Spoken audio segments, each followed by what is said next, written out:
From Stone Mountain, Georgia, this is the Bryant Land Show. Hosted by proud Gamecock and South Carolinian AB3. All right, now, welcome in to the Bryant Land Show. Thank you for taking time to make the download and come through and check out our show this week. We have the folks from Elevated Wild, Wade Truong and Rachel Owen, joining us this week on the show. It's going to be great. We're going to get into that interview here in just a second. But before I do, I did receive a question from Instagram, and I wanted to answer it to some of the other folks who may have the same question. I always love getting feedback, getting questions from you listeners out there, so appreciate it. This question is from Soul So on Instagram. Soul So on the gram. He says, do you hunt public land? And what do you think about African Americans hunting public land? Soul So, once again, thank you for taking the time to answer the question. Man, I don't fool around on public land too much. I am fortunate that I, have my own place that is just personally for me and for my kids, kind of like our own outdoor wilderness paradise, if you will. So I'm fortunate from that standpoint. I also joined a hunt club down here in Georgia. So I have plenty of places that I, can participate and enjoy hunting.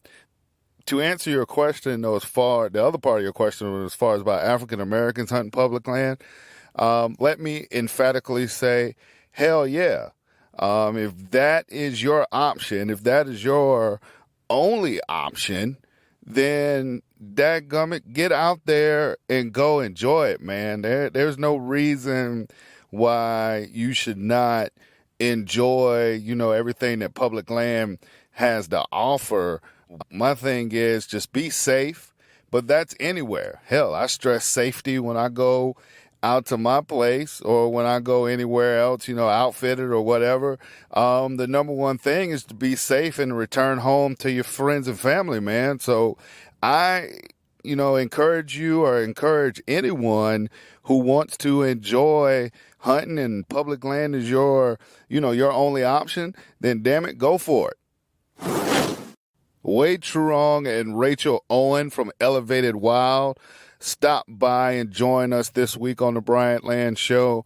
Anytime I can talk to someone or talk to people who are into fishing, hunting, cooking, eating the wild game, making great recipes, that is right up my alley. It was a pleasure to talk to these two. So what I'm going to do now is go ahead and fall back, get out of the way, and let you guys listen to my conversation with Wade and Rachel from Elevated Wild here on the Bryant Land Show.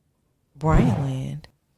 Wade Truong and Rachel Owen from Elevated Wild, thank you for taking the time to join me here on the Bryant Land Show. How are y'all today?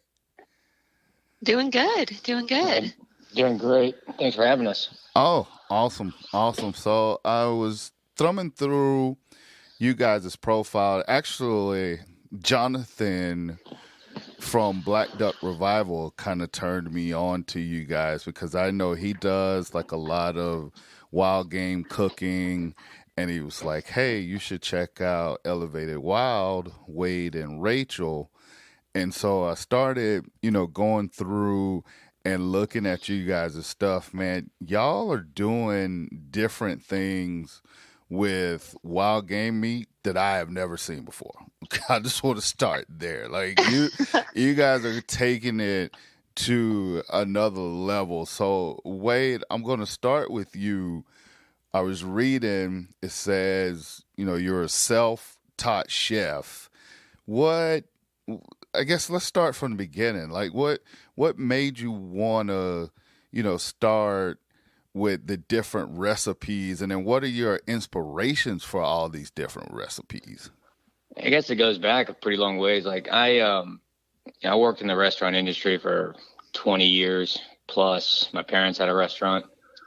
I kind of grew up in that, but I, never really paid too much attention to the cooking side. I was just kind of working front of house. And then I guess about 15 years ago, I started cooking in, a professional restaurant setting. And I guess that's where the self-taught part comes in. I just kind of, I have no formal background in it, just kind of picking it up as I went. And I don't know, it's a lot like any other trade, in my opinion, where it's like you can learn a lot more doing it than reading about it. Right. And formal schools are great, but it's really just hands-on experience, I think, where you learn a lot. It's a lot like hunting in that regard. It's like you're going to learn a lot more from doing things wrong than reading about how to do them right. And I don't know, like food's always been a big part of my life. My parents, they were immigrants to the U.S. They knew what it was like not to have a lot. Mm-hmm. And, family dinner was a big deal. It was like, this is something we, regardless of our moods or what we wanted, we always got together, had dinner. And I don't know, food has always been extremely important to me. And, I think hunting, kind of tied that all together in a very tangible way. It was like, how do you participate in one of your only core needs? Like we only need a few things, and food is one of those things. And I don't know, like I feel like everybody that hunts has that in there somewhere, where it's like you're going out and doing something you actually need. Like societally you might not need to, but fundamentally I think it's pretty human to want to procure your own sustenance. Now, I want to take a step back. When you said your parents were immigrants, where did they immigrate from? They both were in Saigon. Okay. So they got out in like, I want to say like 72, something like that. Don't quote me on that date, but it's around that time, basically when the U.S. troops started withdrawing. They fled. They met up in Indonesia, actually. That's where they met, in a refugee camp. And from there, they had a long trip around the world and ended up in Virginia.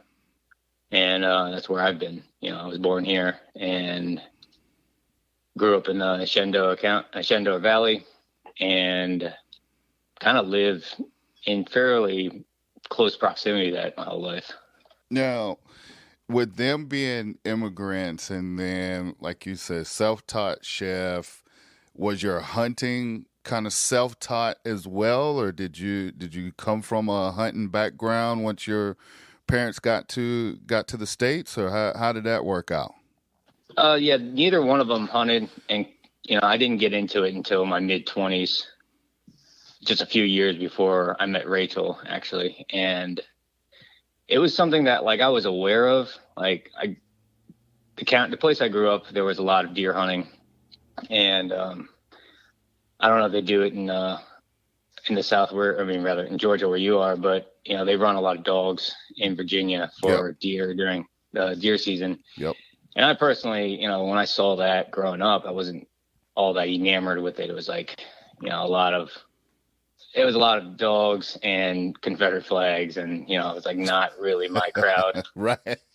And so I never really thought much of it. But once I got into, working in a restaurant and sourcing food and being aware of like where everything came from and working with farmers directly, hunting just seemed like the next logical step as far as like how can you get closer to your food. Mm-hmm. And it was also something like you can't go and buy venison really, like you can buy New Zealand stuff, but it's not the same.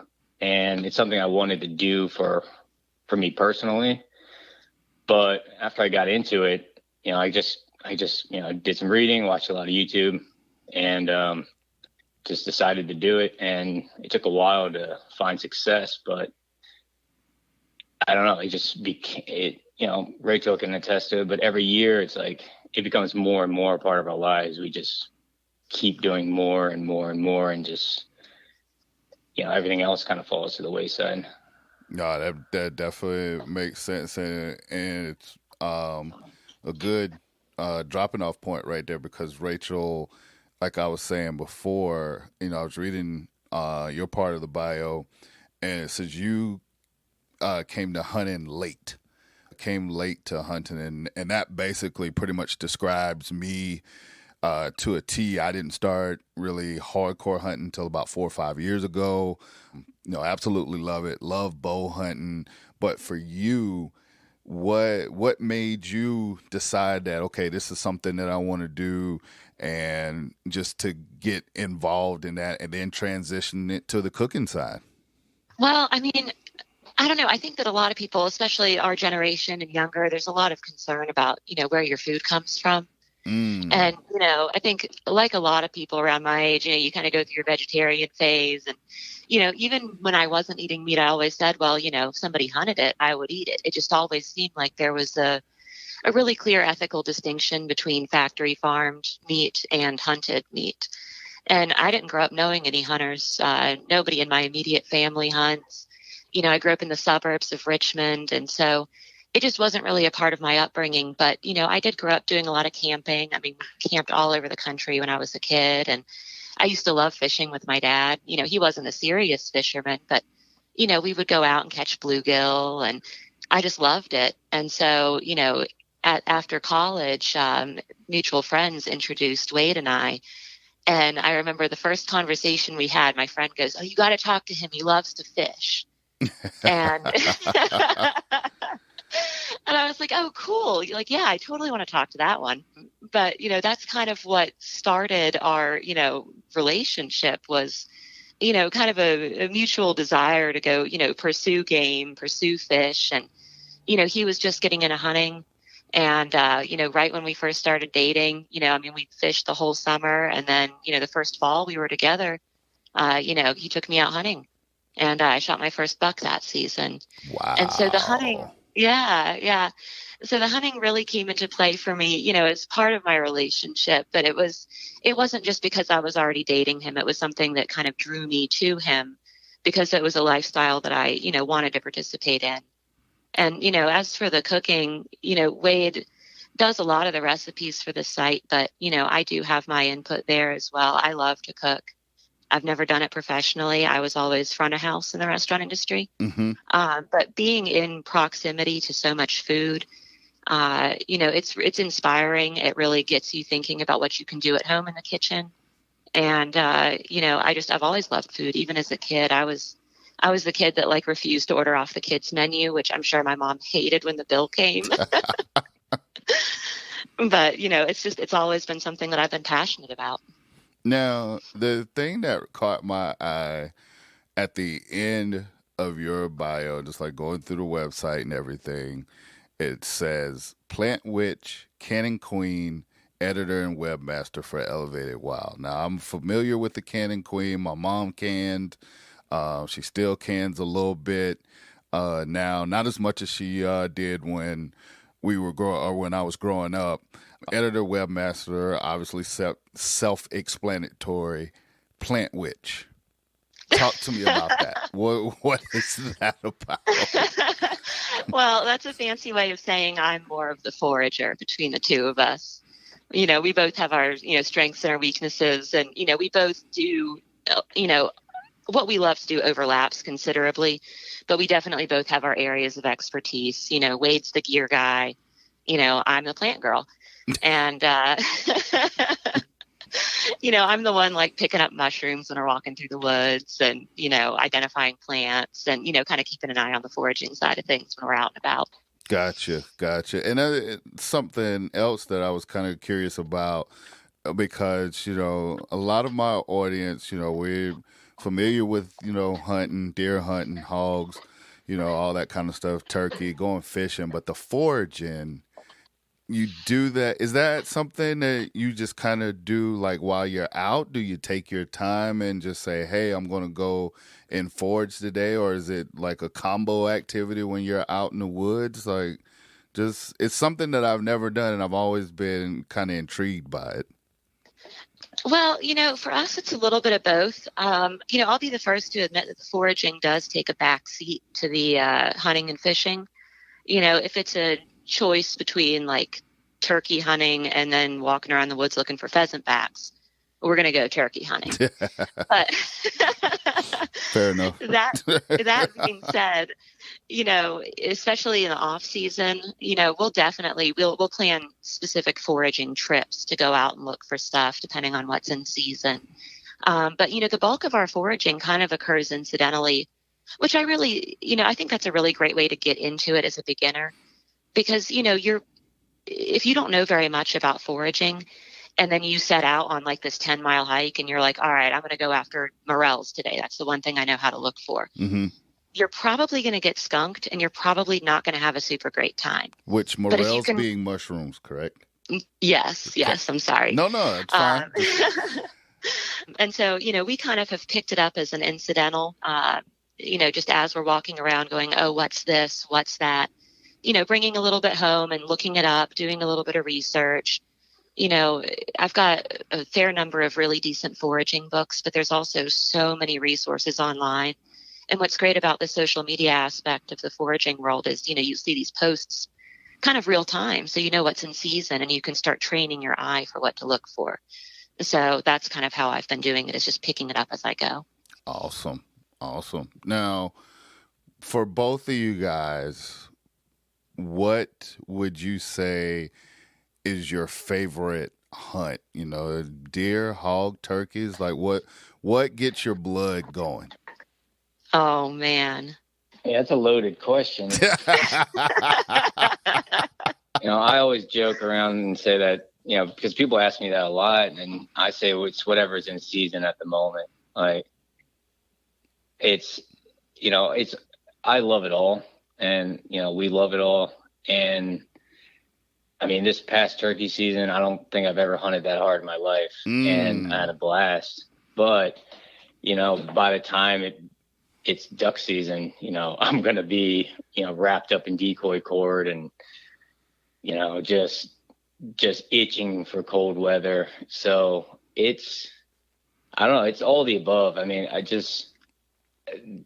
I do think I am partial, and I'm not going to speak for Rachel, but I think she feels the same. Anytime you can interact with the animal a little more directly, mm-hmm. Like turkey hunting, duck hunting, goose hunting, even Sika deer hunting, we're bugling at these things. Yep. And, that having that immediate answer, maybe it's delayed a little bit, but like you can hear if you did something right or wrong. Right. The call and response. Yeah, we love that. I mean, I started hunting with a deer decoy fairly recently during the rut, and I like doing that. Like you can get a response out of a deer, and you can it's kind of like slow motion, like turkey hunting. It takes like an hour for the buck to like get downwind of the decoy. Right. But, it's still there, and it's like that anticipation. And honestly, I think now that I say it out loud, I think I like just having decoys involved. I don't know. I like the idea of counterfeiting a scenario and tricking an animal on its own, terms. No, that's just deeply satisfying. Yeah, no, there's definitely something to be said about that. Decoys, when it comes to turkeys, are you a running gun, or are you like decoy in the field? Like, what's your turkey hunting style? I don't think we've developed a particular style, but we had birds coming in this year that came in textbook, fighting the jake and, full strut. And then one of the last birds we killed, I called to it for about an hour and a half, and Rachel and I retreated. We did everything we could have done to try to get it to come towards us. And at the end of the day, Rachel's like, you got to get in there. We got to kill it.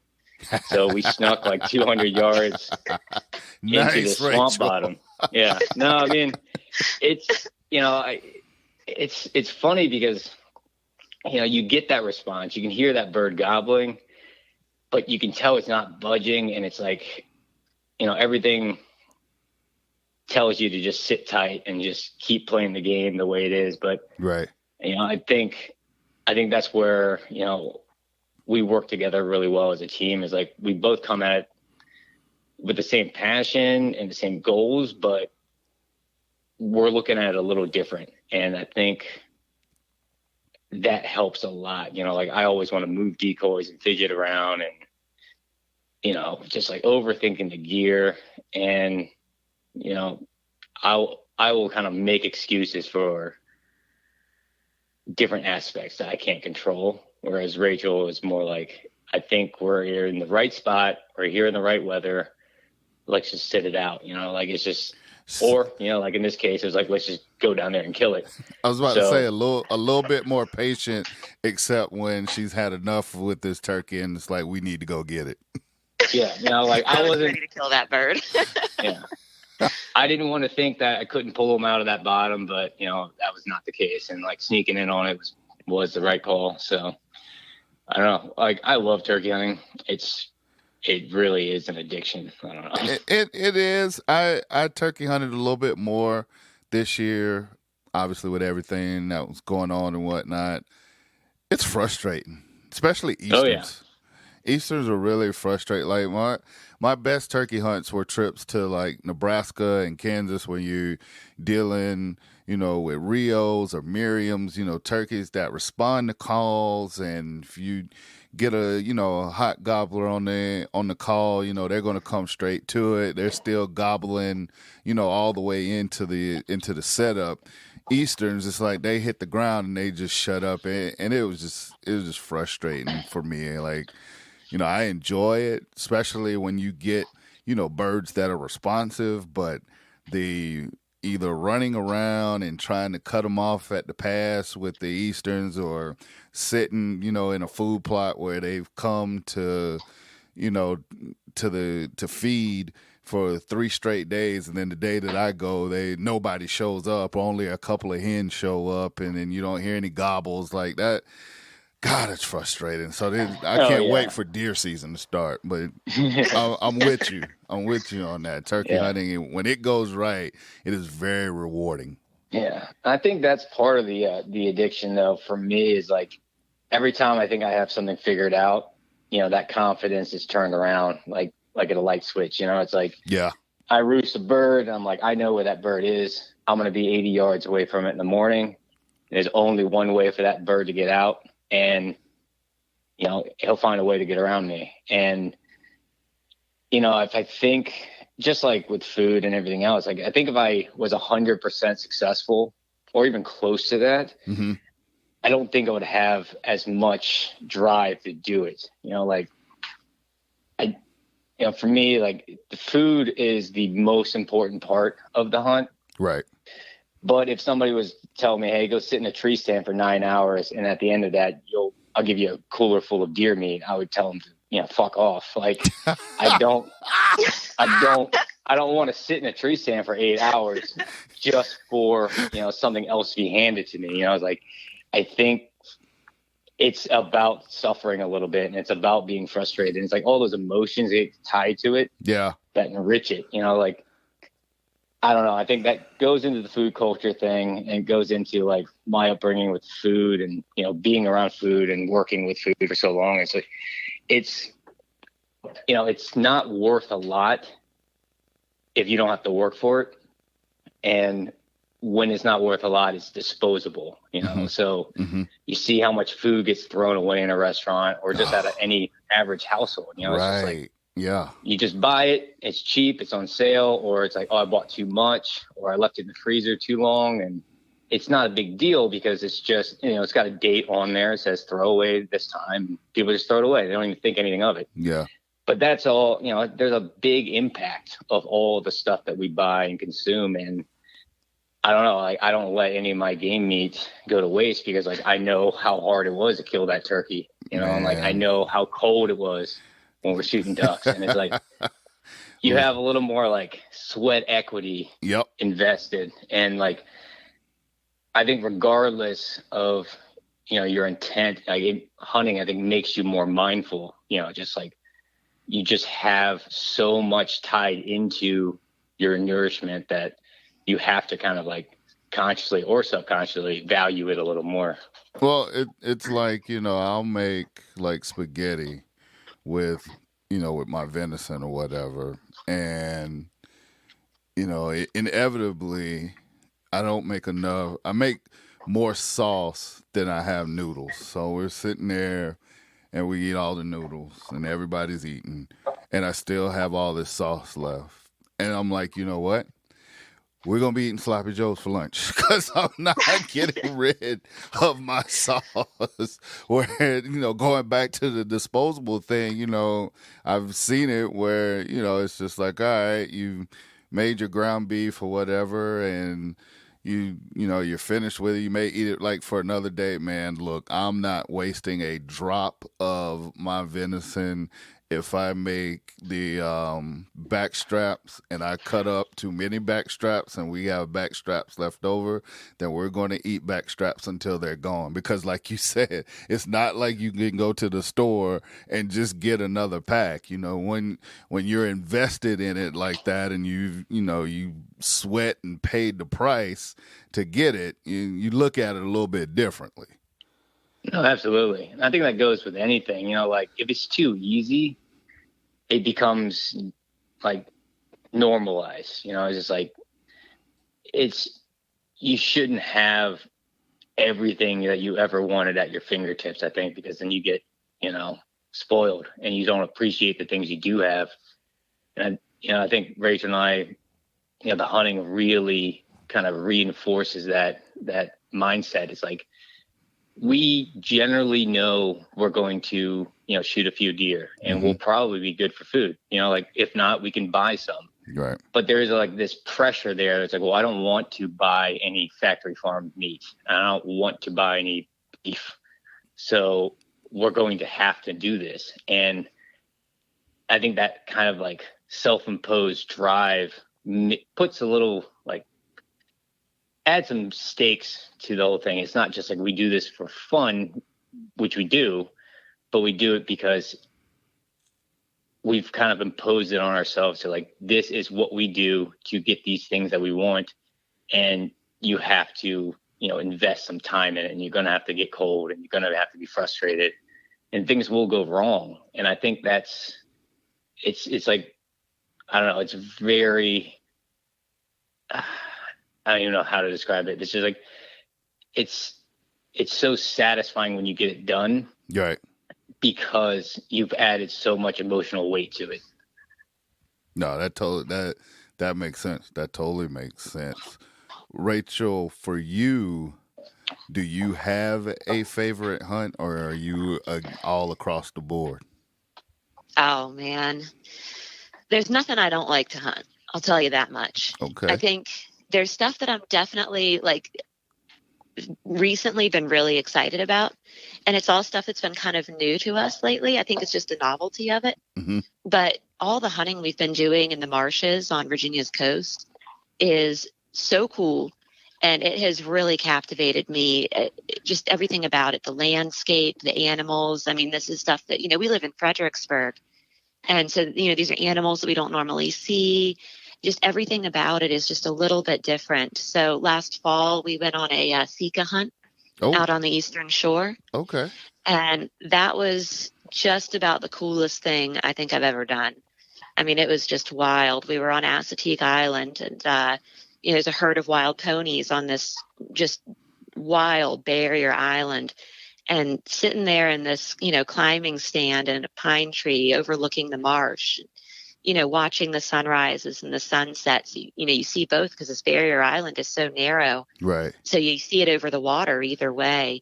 And, the herds of wild ponies coming up and sniffing the gear that I'd piled down at the base of the tree and hearing those deer bugle.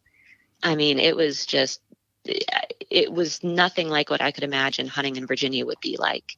I didn't even realize that there were Sika in Virginia. Yeah, that's a secret. yeah. Sorry, everybody else that hunts Sika deer in Virginia.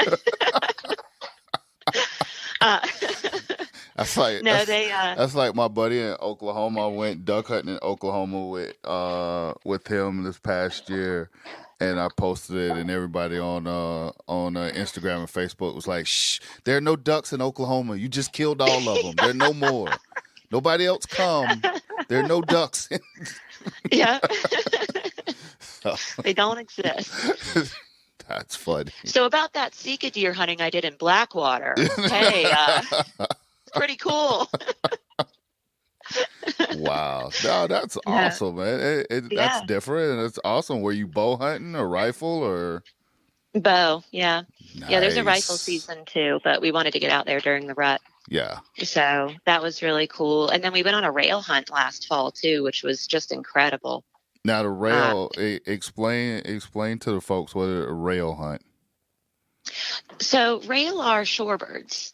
Okay. They're the only shorebird you can hunt as far, like a snipe maybe.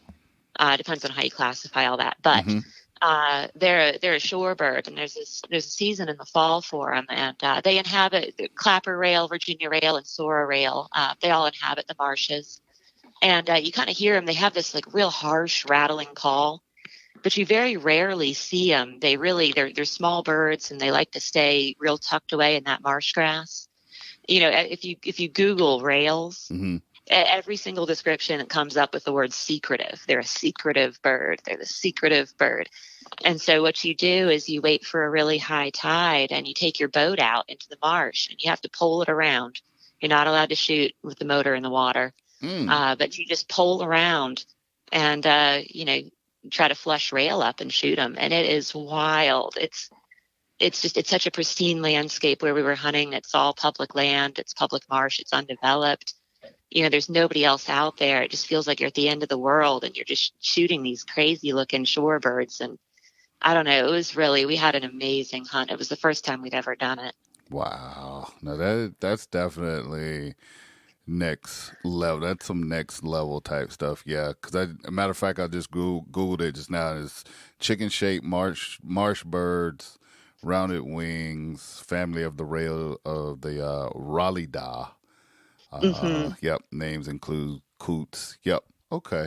Wow. That's awesome. How long is that season? Like, how is it? Just like a couple of days, like a week, or? It was like a month, right, Wade? I think so, but it's like Rachel was saying, it's so tide dependent. You know, if the tide's not abnormally high, like your odds of finding one of these, like you can walk over top of one and it won't flush. You know, like they need that. You need the water to kind of flush displace them. Yeah, like they need to not have a place to just scurry away because they'll just kind of hide in that grass and you'll never see them. So we actually got out there right after a tropical storm. Incidentally, like we had planned some days, and right when it was about to happen, I was like, "Hey, this hurricane's coming. We might not be able to go." But it got downgraded, and we got there, and nobody was on the entire shore basically because everybody thought this hurricane was going to cancel everything, and the water was way high. The birds were, once we could positively ID them, I mean, they were everywhere, and it's honestly somewhere between like rabbit hunting and quail hunting. It's like sometimes they run, sometimes they swim, sometimes they fly. It's like it's close quarter, just like they pop up and they either try to hide or they fly away, and it's a lot of fun. Like pulling around those marshes is can be definitely tough, but it's like Rachel's saying, that landscape is amazing. It's like it looks like you're gone back in time. It's like just completely untouched. Wow. So I know you were saying pretty much everything, so let's run through the checklist. So we know deer, we know turkeys. Hogs in Virginia or no? Not really a thing here. They're isolated cases, but they usually get trapped out pretty quick by the game agency. Gotcha. I wasn't really sure. So let's see, deer, turkey, rail, duck, and goose. How's the goose hunting in Virginia? Because that's one that I've enjoyed doing the last few years in Illinois, and man, we've shot some big geese in Illinois. So how is it out over there? Well, it depends who you know. Like Virginia is so much of it is private land. Yep. We happen to be good friends with some landowners that it's it's the best goose hunting, I think, on the East Coast, quite honestly. It's, wow. we'll see, on a good day, we'll see 10, 15,000 birds. And they're all concentrated in a very, very small area. And you get the right weather. I got some videos up somewhere on my Instagram, or, like they'll just pour into the field. And it's, sometimes you got to work for them, but, if they flare off, there's going to be more birds you can call to. And it's pretty cool. It's like one of those things that are y'all laying out, like the layout blinds or pits? No, we usually have, those fields usually have a blind, like a brush blind built in, either in the field edge or down a hedgerow. Okay. Yep. Just brush it up with some cedar. And, it's pretty comfy. It's not like we're not cooking breakfast out there or like cooking lunch or anything, but like it's right.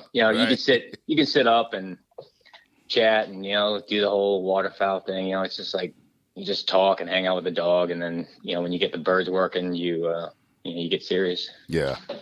No, it's definitely more of a camaraderie hunt, which is what I do enjoy about it, because you get out there and, like you say, you can just kind of cut up, and then when the birds come through, then you kind of do your business and go home. Now, the interesting thing while we're on goose hunting, that in Illinois, for the years that I was up there and I was doing it, it was 2 bird limit per man.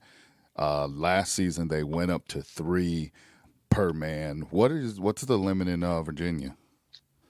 It's changed a little bit over the years. Like, when we started hunting geese, it was 2, and this past year they went down to 1 because, oh, wow, especially the zone we're in, it's kind of like this is where the geese, where we hunt the geese, like they winter there. Like they'll be there all winter until it warms up.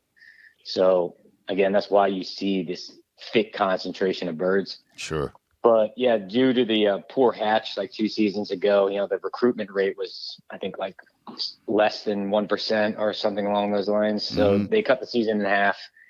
Not like number of days was cut in half, and bag limit was cut in half. Wow. So we barely got after them, but it's it was a tough year. The weather was not cooperative. It was like 65 degrees around Christmas. So, it's for the best. We're always sad not to be able to hunt as much as we want to, or put as much in the freezer, but the long-term strategy of keeping the population stable is definitely more important. Definitely. And then rabbit, dove, quail, any of that as well, or no? A little bit. Rachel has actually done more rabbit hunting than me. I'm always at work when she goes. Rabbit sharpshooter, Rachel? I wish. No, I've only ever been on one proper rabbit hunt, and that was this past winter. I think it must have been right around Valentine's Day, because Wade was at work. He couldn't go. But a buddy of ours has a bunch of rabbit beagles. And so, we went out with the dogs, and it was really eye-opening. I'd never hunted with dogs before. Well, I mean, duck hunting, but not this kind of. And it was really, really fun. I felt like I've been missing out, honestly. Huey and his dogs, I mean, the beagles were like the size of like a Chipotle burrito. They were tiny. And they did such a good job running these rabbits. And I mean, we covered a fair amount of ground, but we pulled a lot of rabbits out of that brush. It was really, really something to watch them. And they would go into the marsh. I mean, these rabbits would run in the marsh, and these beagles, I mean, they're tiny. I thought they would all drown, but they did just fine. It was really, really something. I really hope that Wade can come out with us this coming winter, because that was really neat. We do a little bit of squirrel hunting here and there too. No quail. Okay. We haven't done any quail hunting around here. We have quail, but just not in the sort of numbers that are really huntable. So we haven't done very much of that. Yeah, the squirrels, it's funny, I try to do, because squirrel season starts so early here. I think it starts like around August. You can start. But then did different things that I was reading. It was like you want to wait till it gets a little bit cooler, because when you shoot them in the heat, and then it's just all kind of different stuff with the meat and stuff, that I guess like the cold like kills off like certain parasites or something that I was reading, but I was trying to use it at least just like as a bridge until deer season starts. And then like a couple times we went, it would rain, and it was just a total cluster. Like we didn't get anything accomplished, but I'm definitely wanting to try to do more squirrel hunting. And then everybody that I know is that rabbit hunt swears it's the best thing since sliced bread. I've never done it, but like I said, everybody that does it, that I know that does it, swears by it. So yeah, it is fun. Yeah, when Rachel was telling me about it, I was pretty jealous. I was like, wow. it's like, Guys ran around, and, I think they shot like 18, 19 rabbits that day. And wow. But I don't know. I wanted to touch on that squirrel hunting, though. I think we don't do a ton of it, but I'll tell you what, man, that's the most humbling kind of hunting other than turkey hunting in my mind. Like, really, I don't know how many squirrels I've had on my pack or in my tree stand while I'm deer hunting. Yep. But as soon as I walk into the woods with a 22, it's like I don't know what it is, but I'll shoot one, and then it's like you don't see a squirrel for another 5 miles.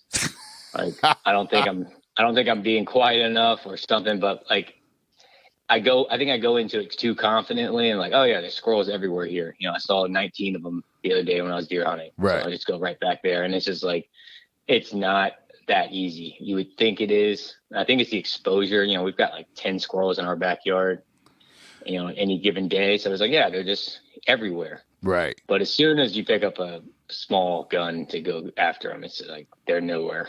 Well, it's funny you say that, because like I can walk out of my house now here in city limits, and I mean they're all in the backyard. They're swinging from the trees. I mean, it's like a fucking jungle gym in my backyard. Yeah. Like they're just like swinging and hopping from tree to tree. You see some of them, they cross like in front of my porch when I'm going to get my mail, and it's just like, hey, how's it going today? And then when you get like out in the woods, it's the same, like you just said. I'm sitting here at house, and I'm like, if I was not in city limits, I could sit out here and just pick these things off. But as soon as you stay, like you said, as soon as you take a step out into the woods, a couple of crunches, and it's just like you don't see anything. I feel like it's like that with all animals. Obviously, they have an internal switch to know when the season starts. Like I see turkeys when I'm deer hunting all the time. I see deer when I'm fishing. Like I saw like new growth bucks and stuff when out fishing, and then you see like all these fawns and does and stuff when I'm riding my ATV. But come September, you won't be able to find a deer in the woods, and I don't know. It's crazy. How that works. It's incredible how animals respond to pressure. It's like it's almost like they can smell your intent. Right. I don't know how many times I've been zeroing a gun, and it's gunfire, just like for hours, just downrange, and then you see a deer just walk right in front of you, and it's like, it's only a few weeks away from the season, and there's nothing different about this gunfire than the gunfire that's going to happen later, but it's like, it's almost like they know your intent, and there's nothing to prove that, but it's like, as soon as I go in the woods with a 22, I see deer and I see squirrels, and the other way, as well. It's just like they have like a sixth sense for like what you're up to. It's bananas. Now I want to jump back to the cooking before I get y'all out of here. So I want to say maybe like a year or so ago, about 2 years ago, I tried to do a ham with a butt roast that I got from a hog that I killed, small sow, so it was definitely tender enough. But I saw where I believe I saw on your page where you did like a deer ham. My question: what is the secret to the ham? Because I tried it with the butt, and I completely screwed it up. So, and then when I saw that you did it with a deer, I'm just like, okay. So, what is the secret to the ham? What are we missing? I guess I gotta get a quick question. You're talking about like the Tasso ham, right? Yeah. Like, yeah. So like there's two types of ham. There's like a dry cured, that's like your prosciutto, serrano, Virginia style, it's like uncooked ham. Yep. And that's like a whole different thing. That's something we've been exploring, with a dry curing chamber and, controlling the humidity and the temperature. But like a cooked ham, like a tasso or like your spiral or your honey glaze, all that. I think most people overcook it is what it comes down to. Like, the brines are all very similar. If you use an equilibrium brine or anything along those lines, you're going to get the right amount of salt and sugar in there. And, it's just the amount of time you brine it is just dependent on the weight. From there, I think there's a lot of overcooking done in wild game in general. I was like, everybody in this country has been like, they've been told like, hey, you have to cook everything to this temperature, everything to this temperature. And, having worked in the restaurant industry for a long time and, doing a lot of food safety stuff, there's a little more nuance to that. Like they say, poultry is a 165, right? But it's 165 for 15 seconds, which means it's basically 165, but it doesn't mean hold it at 165 for an hour. Gotcha. Like everything's really dead then. And you can go lower in temperature and get the same amount of food safety, like enough pathogen kill off and enough temperature to get rid of your salmonella, E. coli, et cetera, et cetera. Trichinosis is a different thing, but you can achieve these levels of safety with a lower temperature over an extended period of time. And I don't know, on our website, we do a lot of sous videing when it comes to reaching target temperatures.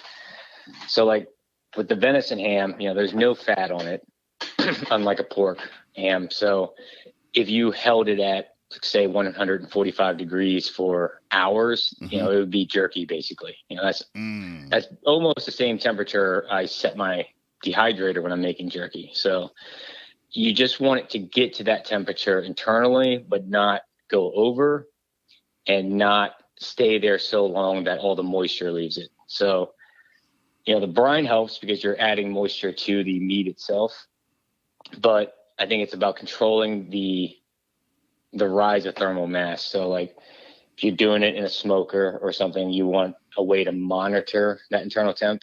A Camp Chef, Traeger's, all those have probes. Yep. And that works really well. Again, we do a lot of sous videing, so I'll set a bath to, target temp of say 140, drop it in there, and I just leave it in there just long enough to get to that temperature. And once it's at that temperature, everything's at that temperature. So after 2 hours, like a 2-inch thick roast is at whatever temperature I set it at, and I can pull it out and it never goes over. And also with that cooking method, like all the juices are in that bag. So you're not losing anything really. It all kind of stays there. And when you're saying sous vide, what's that? Is that like a marinating kind of? It's kind of like the easiest way to describe it is like it's like a hot tub for food. It's basically a water heater and a water pump. Gotcha. So you set the water to a certain temp, you put whatever you want into a bag, and you set it in that water. And so you're applying direct heat through the water, which is like very consistent in holding temperature and very consistent like thermally. So like all the water is basically the same temperature. It's not like the oven where the bottom half's hotter than the top half. And it's lab equipment originally. They use it in a lot of commercial kitchens and catering and stuff, but it's readily available now. And I think, I don't cook everything in it, but especially when you're doing big things that can easily be overcooked, like a ham, I use it for bacon even, corned beef, corned venison, really anything that you want to a certain temperature, but you don't want over. It's a fantastic way to finish that. And with, feral pigs and bear and anything with trichinosis, where that would be a concern, you can set it to, like say 155 or 165, whatever the safe temperature is to, kill off all of that pathogen. You can just set it there, bring it up to that temperature and be done with it. Because, you cook anything to like 200 degrees for a long, long time, and the internal temperature is 200 degrees, it's going to be dry. Right. Like, it doesn't matter if it's a pork butt, pork shoulder, pork ribs. It's like, it will be dry after a certain amount of time. And to get something, at its center point on something thick to that temperature, it takes a long time. So everything on the outside is going to be way overcooked by the time the inside is cooked. So that's why the sous vide works so well. It never goes over your target temperature. Gotcha. Moderate.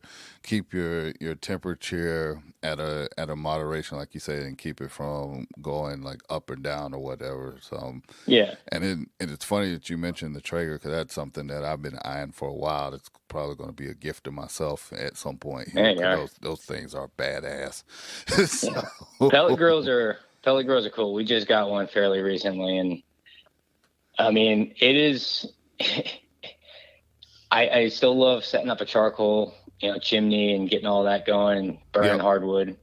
But there is something very nice about being able to just power on a grill and set the temperature on your phone and, text you when it's ready. So that is a modern convenience. Wow. And it's funny because I saw like how it has like the Wi-Fi and the connections and stuff, but I've not dug in deep into everything that thing can do. So you set the temp on your phone, you set the time or whatever, and it just shoots you a text. Yeah, it's kind of crazy. Like wow.